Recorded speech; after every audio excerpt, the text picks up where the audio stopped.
ఈ దినము థంబ్నెయిల్లో ముగ్గురు ఫొటోస్ను వేయడం జరిగింది. ఒకటి మన ప్రధానమంత్రి గౌరవనీయులు మోడీ గారు, తర్వాత రాహుల్ గాంధీ గారు, తర్వాత నెతన్యాహు అంటే ఇజ్రాయేలు యొక్క ప్రైమ్ మినిస్టర్. ఈ ముగ్గురు ఫొటోస్ను వేసి వారి కొరకు మనము ప్రార్థన చేస్తాము అని ఈ థంబ్నెయిల్ను వేయడం జరిగింది.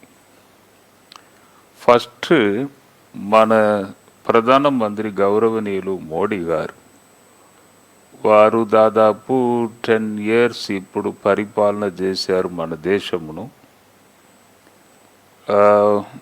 ఎప్పుడు కూడా ఒక నాయకుడు మంచిగా చేసినప్పుడు మంచిగా చేశారని మనం చెప్పాలి, వారిని ఉత్సాహపరచాలి, వారిని గౌరవించాలి. వారు చేసిన పనులు అన్నీ మన ముందు ఉన్నవి. అంటే ముఖ్యముగా వారు చేసిన మంచి పని అంటే కొన్ని విషయములలో వారు తీసుకున్న డిసిషన్, ఉక్రెయిన్ రష్యా యుద్ధం జరిగినప్పుడు వారు తీసుకున్న డిసిషన్ అంటే ఉక్రెయిన్ పక్షమున మాట్లాడకుండా, రష్యా పక్షమున మాట్లాడకుండా మౌనం పాటించి వారు తీసుకున్న డిసిషన్ ఈ పెట్రోల్ రేటు తర్వాత డీజిల్ రేటు పెరగకుండా మన దేశానికి బాగా లాభం జరిగింది. అంటే ఒక్కొక్కరికి ఒక్కొక్క గ్రేస్ ఉంటుంది. దేవుడు ఆయనకి ఇచ్చిన గ్రేస్ ఏంటిదంటే మంచిగా డిసిషన్, మౌనంగా ఉండి తొందరపడకుండా అన్ని విషయాల్లో నిదానంగా వారు ఆ డిసిషన్ చేయడం, అటువంటి గ్రేస్ను దేవుడు వారికి ఇచ్చినందున అటువంటి టైంలో ఆ యుద్ధ సమయంలో కూడా ఎటువంటి ప్రమాదం మన దేశానికి రాకుండా, దాని వలన ఎఫెక్ట్ రాకుండా మనం అందరూ సేఫ్గా సమాధానంగా ఉన్నాం. తర్వాత ఈ రేట్స్ కూడా మన దేశంలో ఉన్న రేట్స్ కూడా ఒకేసారి పెరగడం, తక్కువ కావడం ఇలా ఎప్పుడు ఎక్కువ జరగలేదు. తర్వాత బిజినెస్ చేస్తున్న ప్రజలకు కూడా వారు కరోనా టైంలో కూడా కరోనా లోన్ అని బిజినెస్ చేసే వారికి ఇవ్వడం జరిగింది. అంటే మంచి మంచి పనులు జరిగినవి. ఇప్పుడు ఎవరైనా ఒక నాయకుడు మంచి పని చేసినప్పుడు వారిని మనం ఉత్సాహపరచాలి, మంచిగా చేశారు అని చెప్పాలి. మన రాష్ట్రంలో కూడా కేసీఆర్ గారు కూడా మంచి పనులు చేశారు కాబట్టి మంచిగా చేశారు అని చెప్పాలి. కొన్ని విషయాల్లో ఎవరైనా ఏ పార్టీ అయినా కూడా వారు చేసినప్పుడు గుర్తించి వారిని మనం గౌరవించాలి, మధ్య చెప్పాలి. వారు 10 years వారు పరిపాలన చేశారు, వారి కొరకు ప్రార్థన చేయాలి. ప్రజల మధ్య ఎలా ఉన్నదంటే టాకింగ్, సరే 10 years చేశారు కదా, బైబిల్ గ్రంథంలో ఏమున్నదంటే ఒక వ్యక్తి 60 సంవత్సరాలు లేదా 70 సంవత్సరాలు లేదా బలం బాగుంటే 80 సంవత్సరాలు, అంటే 80 కంటే ఎక్కువ 90, 100 సంవత్సరాలు బ్రతుకుచున్న వారు కూడా ఉన్నారు. కానీ మన జీవితంలో 10 years వారు ఏలేరు కదా, మన జీవితంలో ఎక్కువ భాగం వారు పరిపాలన చేశారు కదా. సరే ఇప్పుడు 10 years అయింది కాబట్టి ఇంకొకరికి ఇస్తాం, ఒక చేంజ్ రాని, లేకపోతే మళ్ళీ 5 years కూడా ఇలాగే ఉంటుంది, ఇలాగే ముందుకు సాగుతుంది కాబట్టి ఒక చేంజ్ రాని అని కూడా ప్రజలలో ఒక టాకింగ్ నాకు వినబడినది, నాకు అర్థం చేసుకున్నాను. కాబట్టి నెక్స్ట్ ఒకవేళ ప్రజలు ఎన్నుకుంటే రాహుల్ గాంధీ గారు వారు ప్రధానమంత్రిగా కావచ్చు. అంటే దేవుడు అవకాశం ఇస్తే తప్పకుండా వారు నెక్స్ట్ ప్రైమ్ మినిస్టర్ కావచ్చు, చెప్పలేం. ఎందుకంటే చాలా కాలం నుండి ఒక విషయము నా మనసులో ఉన్నదండి. ఏమిటి అంటే సోనియా గాంధీ గారికి ప్రైమ్ మినిస్టర్ పోస్ట్ దొరికినా కూడా వారు ఆ పోస్ట్లో ఉండకుండా మన్మోహన్ సింగ్ గారిని అక్కడ పెట్టి పక్కకే ఆమె ఉండి మన దేశానికి అనేక మంచి మంచి పనులు ఆమె చేసినది. అంటే ఎయిర్పోర్ట్స్ అన్నీ మన దేశంలో ఆమె కాలంలోనే కట్టబడినది. అంటే ఒకవేళ ఆ ప్లేస్లో మనం ఉండే ఒక 10 days అయినా నేను ప్రైమ్ మినిస్టర్గా ఉంటాను, ప్రైమ్ మినిస్టర్ లిస్టులో నా పేరు కూడా వచ్చేస్తుంది, భారతదేశంలో ప్రైమ్ మినిస్టర్ పోస్టులో ఫలానా వ్యక్తి ప్రైమ్ మినిస్టర్గా ఉన్నారని ఆ లిస్టులో వచ్చేస్తుందని మనం ఏం చేస్తాం, ఒక 10 days అయినా నేను ఉంటాను, నా పేరు దానిలో లిస్టులో రావాలని మనము చేస్తూ ఉంటాం. కానీ ఆమె లీడర్, ఆమె ప్రైమ్ మినిస్టర్గా ఉండుటకు అర్హత ఉన్నది. కానీ అన్నిటినీ పక్కకు పెట్టి ఆమె పక్కకు ఉండి మన్మోహన్ సింగ్ గారికి ప్రైమ్ మినిస్టర్ పోస్ట్ చేసి పక్కకే ఉన్నది. 9-10 సంవత్సరాలు పక్కకే ఉన్నది. కాబట్టి దేవుడు ఎప్పుడు కూడా నీతి చేస్తాడండి దేవుడు. కాబట్టి ఈ త్యాగం చేసింది కాబట్టి పదవికి ఆశించకుండా ఆమె ప్రక్కకు ఉండి ఇవన్నీ ఆమె చేసింది కాబట్టి ఆమె యొక్క కుమారుడు ప్రైమ్ మినిస్టర్గా ఉండి ఏలడము ఆమె తప్పకుండా కళ్ళారా చూస్తుంది అని ఒక నమ్మకం నాకు ఉన్నది. ఎందుకంటే దేవుడు ఏదైనా నీతి చేస్తాడు, సోనియా గాంధీ కుమారుణ్ణి ఈ దేశమును ఏలుటకి సరి అయిన టైంలో ఆయన తీసుకొస్తాడు, ఆ స్థానంలో కూర్చోబెడతాడని ఒక నమ్మకం నాకు ఉన్నది. కాబట్టి ఓటు వేసాము, నేను కూడా ఓటు వేశాను. ప్రతి ఓటు కూడా చాలా ముఖ్యమైనది మన దేశానికి. మన దేశ ప్రజలందరూ ఓటు వేశారు. కానీ June 4లో ఓటు ఎన్నిక రిజల్ట్ రాబోతున్నది. ఇంకా దేవుడు ఎవరికి అవకాశం ఇస్తాడో, రాహుల్ గాంధీకి దేవుడు అవకాశం ఇవ్వచ్చు. ఎందుకంటే ఈ విషయం నా మనసులో ఉన్నది. తర్వాత సరే ఒక చేంజ్ రావాలని కూడా ప్రజలు ఆశపడుతూ ఉంటారు. తర్వాత ఇజ్రాయెల్ దేశపు ప్రైమ్ మినిస్టర్ నెతన్యాహు, చూడండి, ఇజ్రాయిల్కి యుద్ధం జరుగుతున్నది.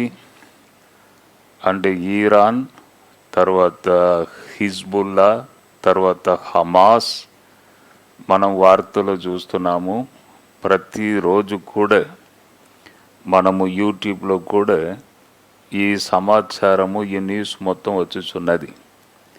అంటే అమెరికా మధ్యలో బాగా సపోర్ట్ ఇచ్చింది, మళ్ళీ అమెరికా సపోర్టును రద్దు చేసింది అని కూడా మనము న్యూస్లో విన్నాము. ఈయన ఇజ్రాయేల్ ప్రైమ్ మినిస్టర్ ఏం చెప్పారంటే, ఎవరు మాకు తోడుగా లేకపోయినా దేవుడు మాకు తోడు, మేము ఒంటరిగా నిలబడి మేము యుద్ధం చేస్తాము అని ఒక స్టేట్మెంట్ ఇచ్చారు. అంటే దేవుడి మీద నమ్మకం. అంటే ఎన్నో దేశాలు ఉన్నవి, ఎన్నో దేశాల లీడర్స్ ఉన్నారు. అంటే దేవుడని ఏ లీడర్ కూడా ఎప్పుడు మాట్లాడలేదు. కానీ ఈ ప్రైమ్ మినిస్టర్, ఇజ్రాయిల్ దేశపు ప్రైమ్ మినిస్టర్ ఏమంటున్నారంటే, దేవుని సహాయంతో మేము యుద్ధము చేస్తాము, తప్పకుండా మేము ఒంటరిగా నిలబడి అయినా యుద్ధం చేస్తామని ఆయన స్టేట్మెంట్ ఇచ్చారు. ఇజ్రాయేలు కాబట్టి నేను మాట్లాడుచున్నాను. ఇజ్రాయేల్ అంటే దేవుడు పెట్టిన పేరు. అండ్ అరబ్ కంట్రీస్, ముస్లిం సోదరులు ఒకే తండ్రికి ఇద్దరు కుమారులు, ఇస్మాయేలు, ఐజక్. ఐజక్ క్రైస్తవ మార్గంలో వారు వెళుచున్నారు. తర్వాత ముస్లిం సోదరులు ఇస్మాయేలు ఆ మార్గంలో ఆ సంతతి వారు అలా విస్తరించబడ్డారు. కానీ వారు మంచిగా సమాధానంగా ఐక్యత కలిగి ఒకే కుటుంబం అలా ఉండాలి. కానీ ఫస్ట్ ఆరంభం నుంచే వారి ఇద్దరికి సరిగా పడదు. ప్రేమతో కలిసి ఉండాలి, కానీ వారికి ఒకరికొకరు పడదు. కాబట్టి అప్పటి నుంచే ఆరంభం నుంచే ఆ ప్రాబ్లం వస్తూ ఉన్నది. కానీ ఇజ్రాయేలు దేవుడు దానికి అండగా ఉన్నాడు. ఆ ప్రైమ్ మినిస్టర్ అంటున్నారు, మేము దేవుని సహాయముతో మేము యుద్ధం చేస్తాం, ఎవరు మాకు లేకపోయినా పర్వాలేదని భయంకరంగా యుద్ధం జరుగుతున్నది. ఇజ్రాయెల్ దేశం ఫస్ట్ దాడి చేయలేదు. హమాస్ వారు దాడి చేసి 1200 మంది ఇజ్రాయెల్ ప్రజలు చనిపోయారు. 200 చిల్లర మందిని వారు అరెస్ట్ చేసి తీసుకొని వెళ్ళి వారు గ్రిప్లో వారు పెట్టుకున్నారు. వారు ఫస్ట్ అటాక్ చేశారు కాబట్టి ఈ యుద్ధం స్టార్ట్ అయింది. కాబట్టి ఈ ఇజ్రాయిల్ దేశం కొరకు కూడా ఆ ప్రైమ్ మినిస్టర్ గారు కూడా కరెక్ట్గా నిర్ణయం చేయాలి. అక్కడ సమాధానం రావాలి. ప్రజలు చాలామంది చనిపోతున్నారు గాసాలో, సరిగా ఆహారం లేదు, నీళ్ళు లేదు. అక్కడ కూడా ఒక సమాధానం రావాలి. ఈ యుద్ధము ఒక ముగింపుకు రావాలని మనం ప్రార్థించాలి. బైబిల్ గ్రంథంలో ఏమున్నదంటే, అధికారుల కొరకు మిమ్మల్ని ఏలుచున్న వారి కొరకు ప్రార్థించండి. తరువాత బైబిల్ గ్రంథంలో చూడండి, 1 పేతురుకు రాసిన పత్రిక 2వ అధ్యాయం 14వ వచనంలో, రాజు అందరికీ అధిపతి అనియు నాయకులు దుర్మార్గులకు ప్రతి దండన చేయుటకును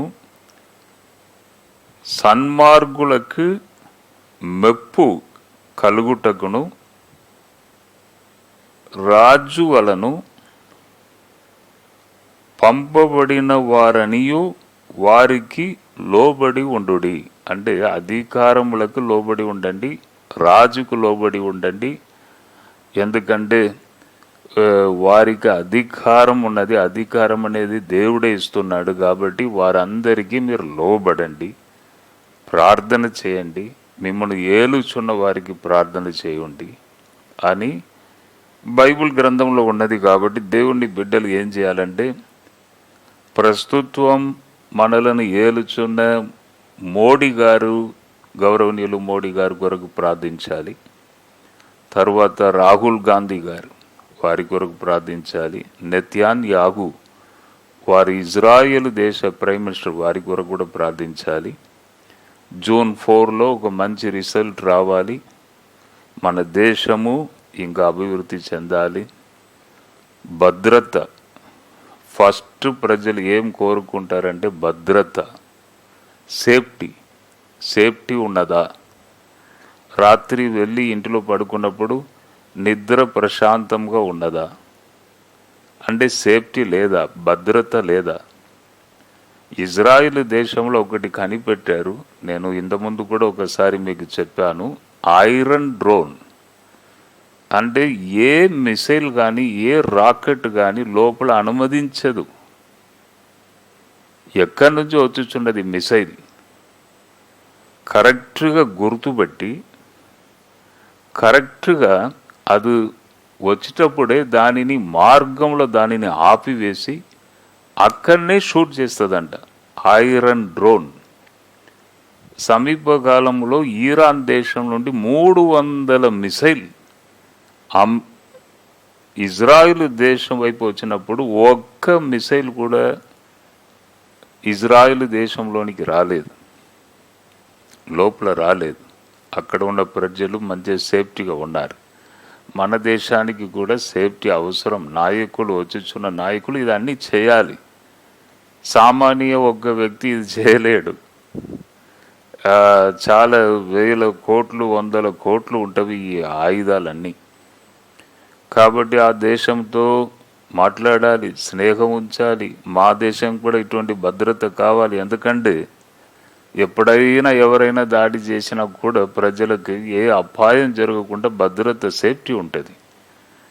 కాబట్టి ఇదన్నీ నాయకులు చేయాలి. దేవుడు వారికి జ్ఞానమును ఇచ్చి ప్రజల భద్రత కొరకు వారు చేయాలి.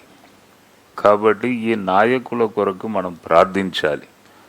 దేవుడు అవకాశం ఇస్తే రాహుల్ గాంధీ గారు మంచిగా పరిపాలన చేయాలి. ఇది మోడీ గారి కొరకు కూడా మనం ప్రార్థించాలి. తర్వాత ఇజ్రాయిల్ దేశ లీడర్ కొరకు కూడా మనం ప్రార్థించాలి. మన దేశంలో కూడా ప్రజలకు సేఫ్టీ, భద్రత, ప్రశాంతత, నెమ్మది, సమాధానం, ల్యాండ్ ఆర్డర్ అన్ని విషయాలు మన దేశం వర్ధిల్లుటకు కూడా మన దేశం కొరకు ప్రార్థించాలి. క్రైస్తవ బిడ్డలకు ఉన్న ఒక గుణం ఏమిటి అంటే యేసు ప్రభువే మనకు దానిని నేర్పించాడు. నీ కొరకే కాదు, ఇతరులకు కొరకు కూడా నీవు ప్రార్థించాలి. ఇతరుల మేలు కొరకు ప్రార్థించాలి. ఇతరులను ప్రేమించాలి. నీవు నిన్ను ఎలా ప్రేమిస్తావు? నాకు అది ఉండాలి, ఇది ఉండాలి, సేఫ్టీ ఉండాలి, భద్రత ఉండాలని నీవు నీ గురించి ఆలోచిస్తావు కదా, అలాగే ఇతరులను కొరకు కూడా ఆలోచించాలి అని ప్రభు చెప్పాడు. కాబట్టి మన దేశం అంతటా, మన దేశం కొరకు, నాయకుల కొరకు, ఏలుచున్న వారి కొరకు కూడా మంచిగా మనము ప్రార్థన చేయాలి. ప్రార్థనను దేవుడు తప్పకుండా వింటాడు. మంచి నాయకులను దేవుడు మనకు అనుగ్రహిస్తాడు. మన దేశము తప్పకుండా దీవించబడుతుంది, వర్ధిల్లుతుంది. కాబట్టి నేను ప్రార్థన చేస్తామని ఈ ముగ్గురు లీడర్స్ని పెట్టాను. వారి ముగ్గురు కొరకు కూడా మనం ప్రార్థన చేస్తాం. ఏకీభవించి ఏక మనసుతో మనం ప్రార్థన చేస్తాం. ప్రభువా, మా దేశ ప్రధానమంత్రి కొరకు, గౌరవనీయులు మోడీ గారి కొరకు మేము ప్రార్థన చేస్తున్నాం. ఇంతవరకు నడిపించినావు, ఇంకా మంచి బలము, కృప వారికి అనుగ్రహించండి. వయస్సు పెరిగినప్పుడు, బలం తగ్గినప్పుడు నీవే మాకు బలం. కాబట్టి నీ కృపతో నింపండి తండ్రి. స్తోత్రం. తర్వాత రాహుల్ గాంధీ గారికి కూడా మేము ప్రేయర్ చేస్తున్నాం. అవును, నీ నీతి ఒకవేళ మీరు వారికి అవకాశం ఇచ్చినట్లయితే మంచిగా దేశ ప్రజలకు చేయుటకు జ్ఞానం దయచేయండి. మాట్లాడండి, ఏం చేయాలనో వారిని ముందుకు నడిపించండి తండ్రి. స్తోత్రం, స్తోత్రం, స్తోత్రం. నీవు నడిపించే దేవుడవు ప్రభువా. మా దేశ ప్రజలకు భద్రత, సేఫ్టీ అన్ని విషయాల్లో ప్రభువా మాకు సహాయం చేయుటకు మంచి మనసును వారికి అనుగ్రహించండి తండ్రి. తరపు ఇజ్రాయేలు ప్రైమ్ మినిస్టర్ కొరకు కూడా మేము ప్రేయర్ చేస్తున్నాం. వారికి మీరు అండగా ఉండండి తండ్రి. అక్కడ ప్రజలు ఏమాత్రం బాధపడకుండా, చాలామంది చనిపోవచ్చున్నారు. కాబట్టి యుద్ధమును ఆపి అక్కడ సమాధానం వచ్చినట్లు చేయండి తండ్రి. మీరు మాట్లాడండి తండ్రి. నీవు మాట్లాడితే అన్నీ అనుకూలంగా జరుగుతుంది. కాబట్టి అందరి కొరకు మేము ప్రార్థన చేస్తున్నాం. బాధలో, ఇబ్బందులలో, యుద్ధం వలన నష్టమును సహించుచున్న బిడ్డల కొరకు, ఫ్యామిలీ కొరకు, పిల్లల కొరకు ప్రార్థన చేస్తున్నాం. ఇప్పుడే నీ హస్తమును మీరు చాపండి తండ్రి. వారికి విడుదల దయచేయండి, నెమ్మది దయచేయండి. ఇజ్రాయేలును కాపాడువాడు కుణుకడు, నిద్రపోడని చెప్పావు. కాబట్టి వారు ధైర్యంగా అంటున్నారు, దేవుడు మాకు తోడని. మీరు వారికి తోడుగా ఉండండి, నడిపించండి తండ్రి. స్తోత్రం, స్తోత్రం, స్తోత్రం. ప్రభువా, నీ కృపతో నింపండి తండ్రి. స్తోత్రం, స్తోత్రం, స్తోత్రం. ఈ లీడర్స్ కొరకు మేము ప్రార్థన చేస్తున్నాం. ఏక మనసుతో నీ కృపతో నింపండి. యేసు నామములో అడిగి వేడుకొనుచున్నాను తండ్రి. Amen, amen. Judson Abraham YouTube channel, తర్వాత గిఫ్ట్ ఆఫ్ జీసస్ తెలుగు ఈ యూట్యూబ్ ఛానల్ని మీరు సబ్స్క్రైబ్ చేసుకోండి. వచ్చుచున్న ఆత్మీయ ఆశీర్వాదం కొరకు చెప్పబడుచున్న మాటలను వినండి, దీవించబడండి. సబ్స్క్రైబ్ చేయండి, లైక్ చేయండి, షేర్ చేయండి. ప్రభు మిమ్మల్ని దీవించును గాక. God bless you, God bless you, God bless you.